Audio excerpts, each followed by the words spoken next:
ادب میں کئی مقامات پر ساتھ ہوتے ہیں،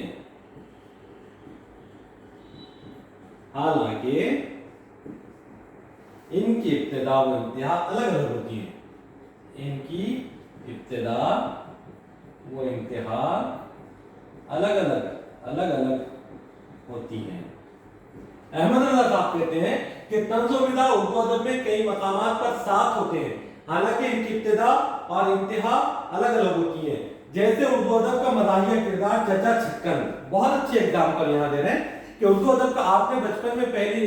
چوتھی پانچویں چھٹی ساتویں سے 12ویں تک چچا چھکن کی کہانیاں سنی ہوگی، وہی کردار ہے۔ دیکھیے جیسے اردو ادب کا مزاحیہ کردار چچا چھکن جو اپنی مزاحیہ حرکات سے ہنسی کی تحریک کرتا ہے، دیکھیے جو چچا چھکن والا کردار ہے، ایسے آپ کو کئی کردار، آپ نے ایک سیریل بہت مشہور کردار چارلی چاپلی سنا ہوگا، یہ چارلی چاپلی کا کردار، یا پھر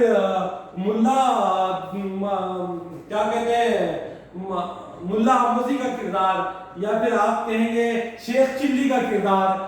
یہ جو ایسے کردار ہے، یا پھر آپ ابن صفی پڑھتے ہوں تو اس میں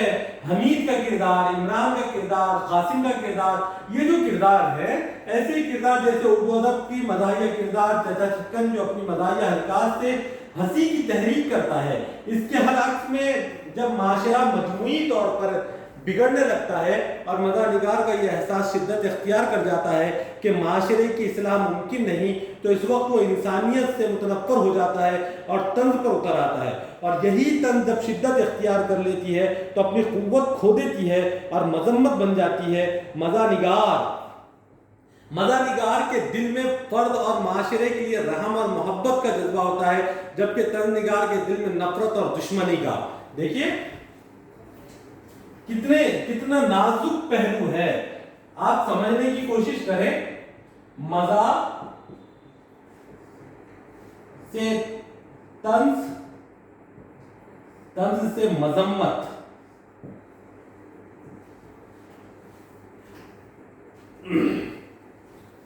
اگر ہم اس پہلو پر دیکھیں، ایک انفرادی عمل ہو یا اجتماعی عمل ہو، ایک فرد واحد پر ہو یا جماعت پر ہو، کسی عمل کا ٹھٹا اڑا دینا، اس کی ہنسی اڑا دینا، یہ تو ایک اصلاح کے پیش نظر یا محبت کے پیش نظر ہونے والا عمل ہے۔ کسی کی مزاح اڑائی جا رہی ہو، جس کی مزاح لی جا رہی ہو، جس کا مذاق کیا جا رہا ہو، وہ بھی سمجھتا ہے کہ میرا مذاق کرنا ہے، ان کے دل میں میرے لیے کوئی بغض، اناد یا دشمنی نہیں، بلکہ بس اپنے وقت گزاری کے لیے کسی بات پر مذاق کر لی اور مذاق کے ساتھ ساتھ اصلاح بھی ہوگی۔ لیکن طنز، مزاح اگر آپ دیکھتے ہیں تو ہم کو معلوم ہوگا مذاق کے درپیش جاری جو احساس ہوتا ہے وہ محبت کا ہوتا ہے۔ مزاح سے اٹھ کر جب طنز پر آتی ہے بات، تو یہاں اصلاح کے ساتھ ساتھ اور جو دو عمل چلتے ہیں وہ شدت نفرت اور بغض و اناد۔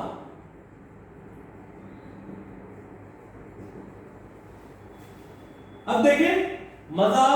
اگر کسی کی ہنسی اڑائی جا رہی ہو، مزہ لیا جا رہا ہو، ایک حد تک وہ حدود کے تعلیم کے ساتھ ہو، تو وہ مزہ محبت کے جذبوں سے لبریز ہوتا ہے، اس سے کسی کو متنفر بھی نہیں ہوتا اور کسی کو اس سے دل آزاری بھی نہیں ہوتی، بلکہ وہ اپنی مزاح میں اپنی اصلاح بھی کر جاتا ہے۔ طنز جہاں پر آتا ہے، طنز کے دو پہلو ہو جاتے ہیں، ایک اصلاح بھی ہوتی ہے کہ کوئی صاحب بڑے مزاح کی ایک ایسے پہلو سے اٹھ کر کہ جہاں پر اپنی مزاح کو بھی شامل کرتا ہے اور طنزیہ لہجے میں بھی اصلاح کی نیت سے فرد کی یا معاشرے کی کسی برائی کی بہت طریقے سے شگفتگی کے ساتھ برجستہ انداز میں بات کو سامنے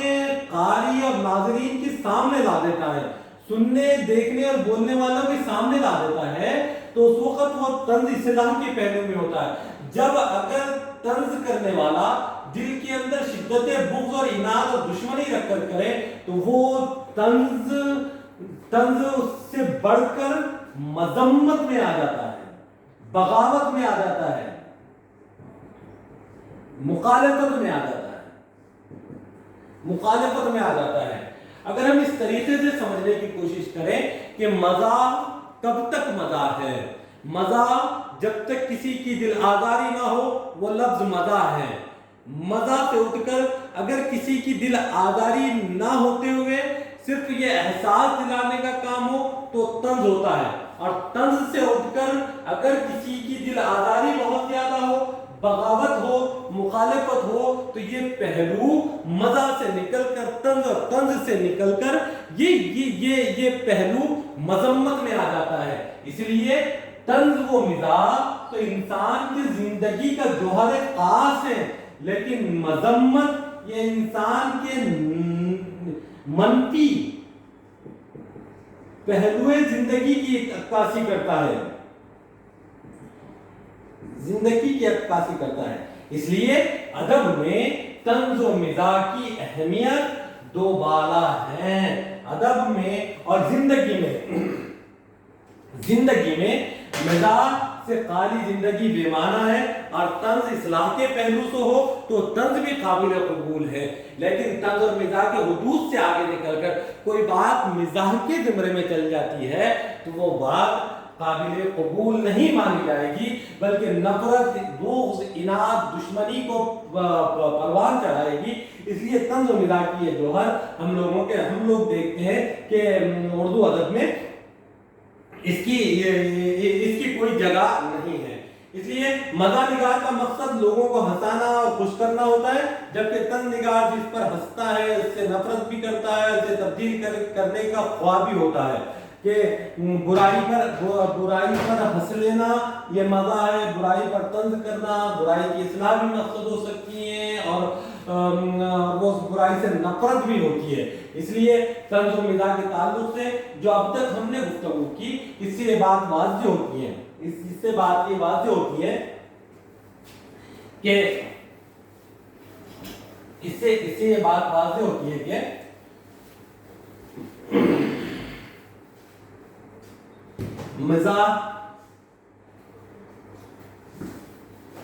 مزاح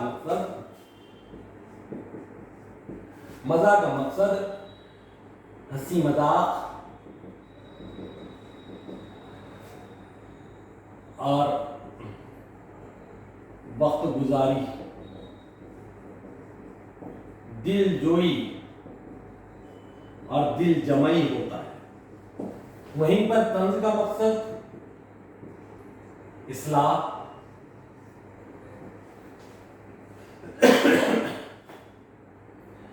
اور سماجی و انفرادی اصلاح، اور اس سے آگے بڑھے تو نفرت بھی ہوتا ہے۔ اس لیے ہم یہ دیکھتے ہیں کہ طنز و مزاح یہ دونوں پہلو ہمارے زندگی میں لازم ہیں۔ ہم لوگ اگر کوئی یہ کہے کہ میں کسی پہ طنز نہیں کرتا، کسی پہ طعنہ نہیں کستا، کسی پہ شدت الفاظ کا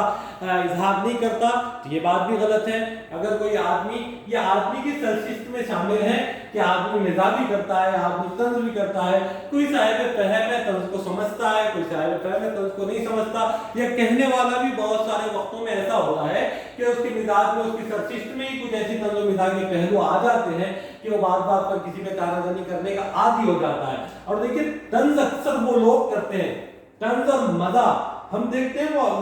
مزاح کرنے والے بہت سارے وہ لوگ ہوتے ہیں جو دوسروں کو کم سمجھتے ہیں، اور طنز کرنے والے وہ لوگ ہوتے ہیں جن کے اندر حقارت ہوتی ہے۔ اس لیے طنز و مزاح دونوں زندگی کے لازمی لائنفک جز ہیں، لیکن اس کی حد بندیاں ہیں۔ وہ حدود سے باہر نکل جائے تو نفرت میں بدل جاتی ہیں، اگر حدود میں رہ کر طنز و مزاح کی جائے تو فرد کے لیے بھی قابل قبول ہے، معاشرے کے لیے بھی قابل قبول ہے، اور اصلاح کا بہت مضبوط اور منفرد پہلو اس کے اندر نمایاں پایا جاتا ہے۔ اس لیے ہم نے اب تک جو طنز و مزاح کے تعلق سے مکمل وضاحت، مکمل تعریف اور مکمل مفہوم اور طنز کی مکمل تعریف کو سمجھا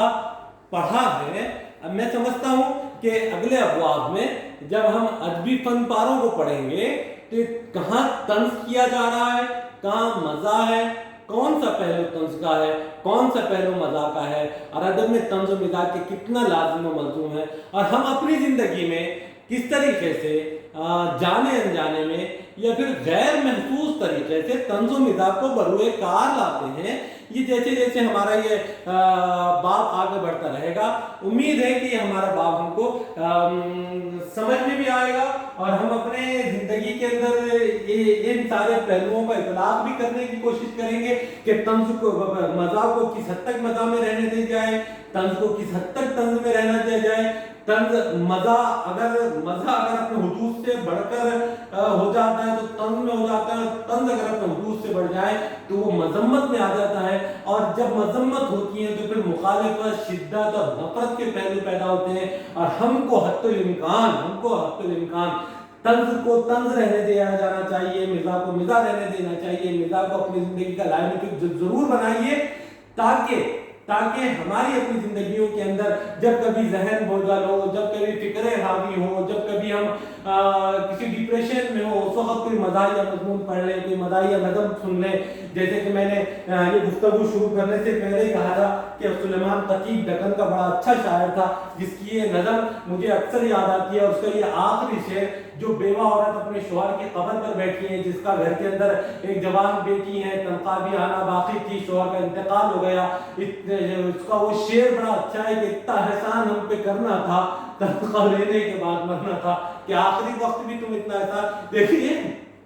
اس کے اندر معاشرے کی سچائی پہ جو طنز ہے ایسے چٹیا۔ پھر میں نے درمیان میں آپ کو بار بار نذیر اکبر آبادی کا شعر، پوری کو بھی اپنے کیا کہتے ہیں، نذیر اکبر آبادی کے دونوں شعر سنائے کہ جو ہمارے ایک فرد واحد کی جو خود غرضی کا نمونہ ہے، کہ پوچھا تو اہل وطن کیا کر گئے، کہ BA کیا، پینشن ملی، نوکر میں ہو گئے اور مر گئے، یہ بھی ایک بڑا طنز تھا۔ یا پھر وہ ایک طنز معاشرے کا، میں نے خواتین کے حوالے سے کہا کہ بے پردہ نظر آئی کل چند جو بیاں، اکبر غیرت قومی سے گڑ گیا، پوچھا جو ان سے آپ کا پردہ، کہنے لگی کہ یہ جو اشعار تھے، یہ جو معاشرے، اسی طریقے سے نثر کے اندر بھی بہت سارے عناوین ہیں جو طنز و مزاح کے حوالے سے ہمارے درمیان میں موضوع بحث آتے رہیں گے۔ انشاءاللہ اگلا چیپٹر ہم اگلے لیکچر میں دیکھتے ہیں۔